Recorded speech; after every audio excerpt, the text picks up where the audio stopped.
तो आज कुछ सवालों के जवाब, कुछ शंका समाधान करेंगे।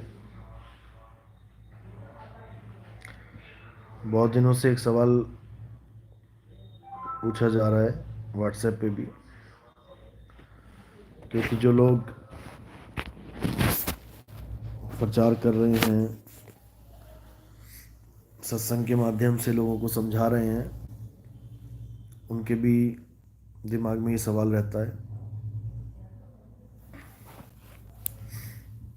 और जो नए भगत हैं वो भी यही पूछते रहते हैं कि क्या हम प्रचार कर सकते हैं, हम बता सकते हैं किसी को। बिल्कुल, आप बिल्कुल आज़ाद हो बताने के लिए।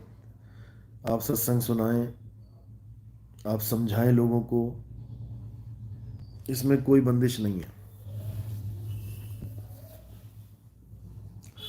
जो ज्ञान आपने हमारे सत्संगों के माध्यम से सुना है, जो ज्ञान आप हमारे सत्संग की वाणियों में सुनते हैं, जो मूल ज्ञान है, आप उसको किसी को बता सकते हैं। जो जिज्ञासु जीव है उसको समझा सकते हैं। क्योंकि अगर इंसान नहीं समझाएगा तो कौन समझाएगा? जानवर जानवर को नहीं समझा सकता, इंसान ही इंसान को समझा सकता है। तो इंसान का फर्ज बनता है कि वो इस ज्ञान को समझाए अपने भाइयों को, अपने दोस्तों को, लेकिन मर्यादा में रह के। मर्यादा भंग नहीं होनी चाहिए। ऐसा ज्ञान समझाना किसी काम का नहीं कि तुम्हें ही ज्ञान से अज्ञान में आ जाओ,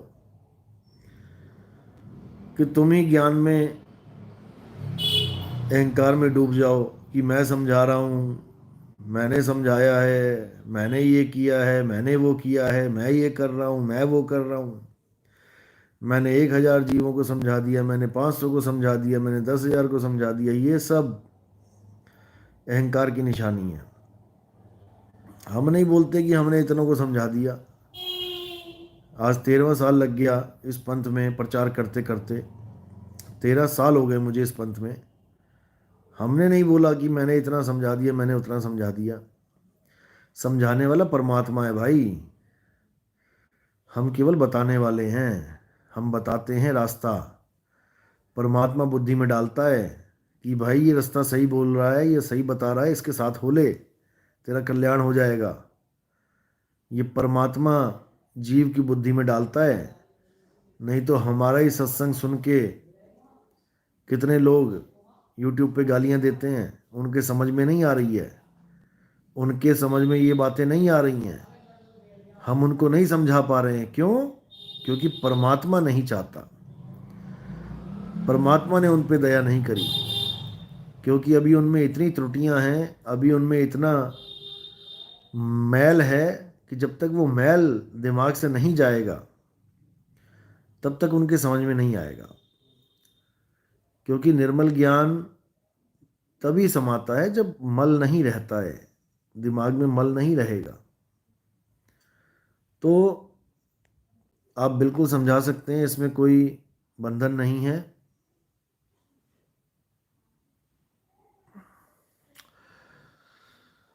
और कई लोग ऐसे भी हैं जो मन में वहम पाल बैठे हैं कि हम भी गुरु बनेंगे, हम भी ऐसे करेंगे, हम भी वैसे करेंगे। देखो, पहली बात समझ लो कि हमारे पंथ में, हमारा पंथ यानी जो मैं समझा रहा हूँ लोगों को, जो मैं चला रहा हूँ, जो परमात्मा की दया से इस दास से चलवाया जा रहा है, मैं उस मदन पंथ की बात नहीं कर रहा जहाँ पे आ को लेके बैठे हैं। वहाँ पे जाओ, जितने मर्जी गुरु बनो, उसमें कोई दिक्कत नहीं है। कोई दिक्कत नहीं है, जितने मर्जी गुरु बनो उस पंथ में जाके, जो मर्जी लंगोटियाँ लो और बैठो मज़े से, कोई दिक्कत नहीं है। लंगोटी लेने वालों का क्या हाल है वो मैं खूब जानता हूँ, और आपको भी पता है कि वहाँ पर लंगोटियाँ जो लेते हैं किस लेवल की भक्ति कर रहे हैं और क्या उनके मन में चलता रहता है, क्या षड्यंत्र चलते रहते हैं। लंगोटी के चक्कर में कोई यहाँ भाग रहा है, कोई वहाँ भाग रहा है। लंगोटी के चक्कर में कोई इस गुरु को गरिया रहा है, कोई उधर बवाल कर रहा है। ये लंगोटी का ही सारा ड्रामा है। बिना सोचे समझे किसी को भी लंगोटी दे देना, बिना परख किए किसी को भी कुछ कर देना, ये सब फालतू की बातें यहाँ नहीं चलेंगी, ये वहीं चलेंगी जहाँ पुराना पंथ है। मदन साहिब के जो बैठे हुए हैं धुरंधर, वहाँ जाके जो मर्जी करो। लेकिन जो हमारे पंथ में आता है, जो मूल ज्ञान के 13वें पंथ में आता है, वो इस चीज़ को दिमाग से निकाल के आए कि कोई गुरु बनेगा। अब कोई गुरु नहीं बनेगा, अब गुरुवाई ख़त्म करनी है। अब शब्द गुरु का डंका बजाना है। देह गुरु का डंका बहुत बज गया, बहुत बज लिया, बहुत गुरुओं की वाहवाही हो गई, गुरुओं को परमात्मा मान लिया, गुरुओं के सहारे देह त्याग कर दिया कि गुरुजी आएंगे लेने, गुरुजी ऐसे, गुरुजी वैसे। अब ये सिस्टम बंद करना है। अब शब्द गुरु की आस में, शब्द गुरु के साथ जुड़ के, शब्द गुरु के विश्वास में इस देह को तोड़ना है, इस देह को छोड़ना है। अब देही गुरु की आस में इस देह को नहीं छोड़ना है, वरना फिर देही लेके पकड़ के बैठ जाओगे।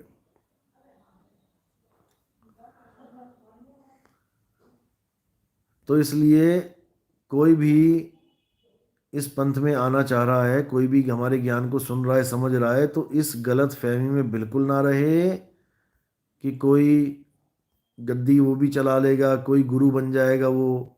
अब कोई गुरु वो नहीं बनेगा भाई, अब चेले बनना है। साहिब इसीलिए कह रहे हैं, जो मिला सो गुरु मिला, चेला मिला ना कोई।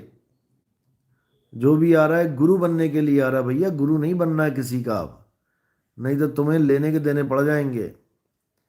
अब चेला बनना है मालिक का, परमात्मा का चेला बनो, भक्ति करो। और गुरु बनो तो किसके बनो? खुद के बनो। खुद को समझाओ कि क्या गलत है, क्या सही है, क्या गलत काम हो रहा है, क्या सही काम हो रहा है। खुद को बताओ। कोई कर्म करते हो तो लिमिट में करो, इतना करो कि जितना तुम सह सको। लिमिट क्रॉस करोगे तुम्हें लेने के देने पड़ जाएंगे। इसलिए गेंद तुम्हारे हाथ में है, दीवार सामने है, प्रकृति रूप। प्रकृति को उतनी ही तेज गेंद फेंको जितनी तुम संभाल सको, और एकदम झटके से फास्ट फेंकोगे तो पलट के तुम्हारे पास उतनी ही वेग से आएगी, फिर तुमसे संभाली नहीं जाएगी।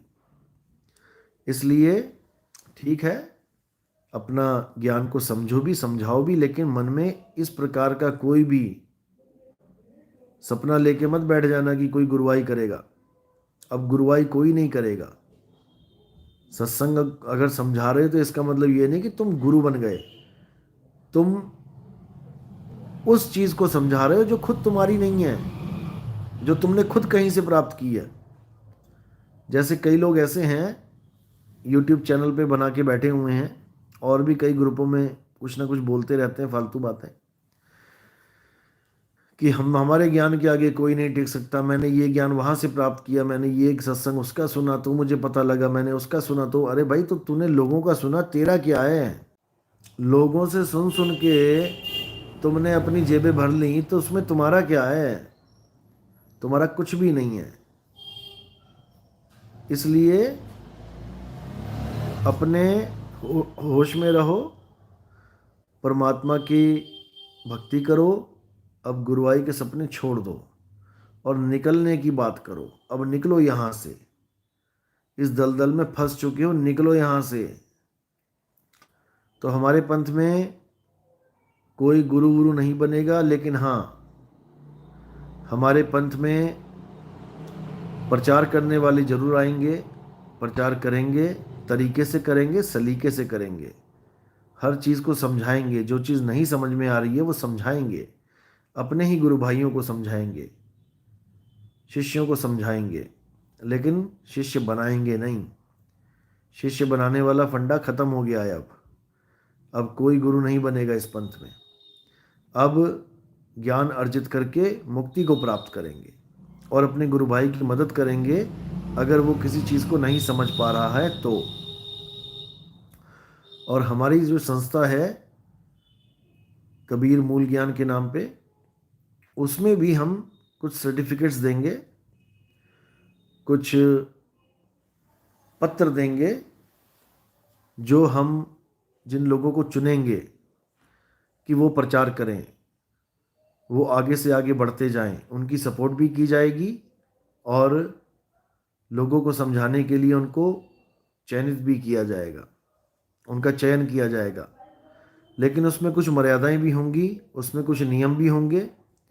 उन नियम को जो फॉलो करेगा वो रहेगा लंबे समय तक हमारे साथ, और जो नियम को तोड़ेगा वो फिर हमारे साथ नहीं रहेगा, और फिर उससे वो जो सर्टिफिकेट होगा वो वापस ले लिया जाएगा। तो ये सब चल रहा है प्रोसेस। अभी इसमें थोड़ा वक्त है, 2023 में ये सब क्लियर कर दिया जाएगा आगे से आगे। लेकिन अब गुरुवाई वाला सिस्टम खत्म है। अब केवल सत्संग को समझो, ज्ञान को समझो, और एक भाई समझ के, एक बंधु समझ के अपने ही परमात्मा के जीव को, भाई को समझाने का कार्य करना है।